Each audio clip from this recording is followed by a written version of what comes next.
ಗಾಂಧಾರ ವಿದ್ಯೆಯಲ್ಲಿ ಅದ್ವಿತೀಯ ಪ್ರತಿಭೆಯನ್ನ ತೋರಿಸಿರ್ತಕ್ಕಂಥ Indian book of ರೆಕಾರ್ಡ್ನಲ್ಲಿ ತನ್ನ ಹೆಸರನ್ನು ನಮೂದಿಸಿಕೊಂಡಿರ್ತಕ್ಕಂಥ ಏಷಿಯನ್ ಬುಕ್ ಆಫ್ ರೆಕಾರ್ಡ್ಸ್ನಲ್ಲಿ ತನ್ನ ಹೆಸರನ್ನು ನಮೂದಿಸಿಕೊಂಡಿರ್ತಕ್ಕಂಥ ಅದ್ವೈತ್ ಕುರಾಲ್ಕರ್ ಅವರಿಗೆ ಅಭಿನಂದನೆಗಳು. ಅವರಿಗೆ ಅಂಬೇಡ್ಕರ್ ಕ್ರೀಡಾ ಸ್ಫೂರ್ತಿ ಪ್ರಶಸ್ತಿ ನೀಡಿ ಗೌರವಿಸಲಾಗ್ತಾ ಇದೆ. ಶ್ರೀ ಕಿರಣ್ ಕುಮಾರ್ ಕುರಾಲ್ಕರ್ ಮತ್ತು ಶ್ರೀಮತಿ ಅರ್ಚನಾ ಪಾವಸ್ಕರ್ ಇವರ ಸುಪುತ್ರರಾಗಿರುವ ಮಾಸ್ಟರ್ ಅದ್ವೈತ್ ಕಿರಣ್ ಕುಮಾರ್ ಕುರಾಲ್ಕರ್ ತಮ್ಮ 5ನೇ ವಯಸ್ಸಿನಲ್ಲಿ ಸ್ಕೇಟಿಂಗ್ ಕ್ರೀಡೆಯಲ್ಲಿ ತೊಡಗಿ ಅಲ್ಪ ವಯಸ್ಸಿನಲ್ಲಿ ಅಪೂರ್ವ ಕ್ರೀಡಾ ಪ್ರತಿಭೆ, ಧೈರ್ಯ ಹಾಗೂ ಶ್ರದ್ಧೆಯಿಂದ ಗಮನಾರ್ಹ ಸಾಧನೆಗಳನ್ನು ದಾಖಲಿಸುವುದು ಶ್ಲಾಘನೀಯವಾಗಿದೆ.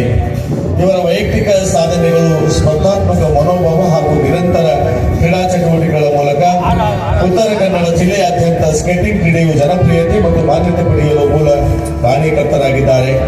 ಕ್ರೀಡಾ ಕ್ಷೇತ್ರದ ವಿಸ್ತರಣೆ ಮತ್ತು ಉತ್ತೇಜನಕ್ಕೆ ಮಹತ್ವದ ಪ್ರೇರಕ ಶಕ್ತಿಯಾಗಿ ಹೊರಹೊಮ್ಮಿರುವ ಇವರು ಹಿರಿಯ ವಯಸ್ಸಿನಲ್ಲಿ ತೋರಿದ ಶಿಸ್ತು, ಸಮರ್ಪಣೆ, ಕ್ರೀಡಾ ನೈತಿಕತೆ ಹಾಗೂ ಆತ್ಮವಿಶ್ವಾಸದ ಇವರಿಗೆ ಕ್ರೀಡಾಪಟುಗಳಿಗೆ ದೀಪಸ್ತಂಭವಾಗಿ ಪರಿಣಮಿಸಿದೆ. ಇವರಿಗೆ ಹೃತ್ಪೂರ್ವಕವಾದಂತಹ ಅಭಿನಂದನೆಗಳು ಹಾಗೂ ಭವಿಷ್ಯದಲ್ಲಿ ರಾಜ್ಯ ಮತ್ತು ಅಂತಾರಾಷ್ಟ್ರೀಯ ಮಟ್ಟದಲ್ಲಿ ಇನ್ನಷ್ಟು ಕೀರ್ತಿ ತರುವಂತಾಗಲಾಗಿದ್ದು ಹಾರೈಸಿ ಅಂಬೇಡ್ಕರ್ ಕ್ರೀಡಾ ಸ್ಫೂರ್ತಿ ಪ್ರಶಸ್ತಿಯನ್ನು ನೀಡಿ ಗೌರವಿಸಲಾಗ್ತಾ ಇದೆ. ಕುಮಾರ್ ಅದ್ವೈತನಿಗೆ ಸಮಿತಿ ಪರವಾಗಿ ಎಲ್ಲರ ಪರವಾಗಿ ಅಭಿನಂದನೆಗಳು.